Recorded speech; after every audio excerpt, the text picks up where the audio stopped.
دوسری طرف 16 ارب money laundering کے ملزم شہباز شریف کا بیٹا اور خود منی لانڈرنگ کرنے والا شخص سلمان شہباز، ان دونوں کو، یعنی سلمان شہباز ہو یا اسحاق ڈار ہو، ان کو بغیر عدالت میں پیشی کے حفاظتی ضمانت مل جاتی ہے۔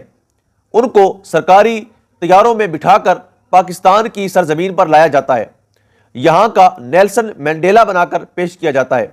یہاں پر وڈا معیشت دان کے طور پر متعارف کروایا جاتا ہے۔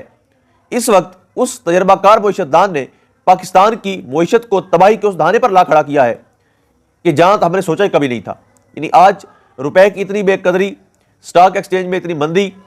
اور جتنی بھی ہماری امپورٹ ایکسپورٹ ہیں وہ جتنی متاثر ہوئی ہیں ان 9 ماہ کے اندر، 10 ماہ کے اندر، جب سے یہ موجودہ حکومت آئی ہے تب سے۔